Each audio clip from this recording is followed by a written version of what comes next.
Welcome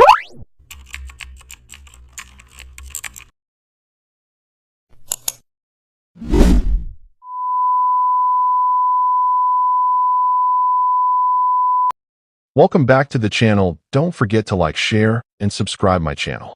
Today we are explore how to create business office corridor depth control using adaptive wide angle in Photoshop. I open Photoshop and import an office corridor image. I pause because corridors represent direction in business environments. The wide angle stretches the walls unnaturally. I duplicate the layer calmly. I enter Camera Raw filter and choose adaptive wide angle. I draw long vertical lines along both corridor walls. I pause and observe the space correcting itself. I zoom in and check doors, lights, and signs. I reduce distortion slightly for a natural look. I zoom out and feel balance and flow. Now I place business branding text at the center of the corridor. The final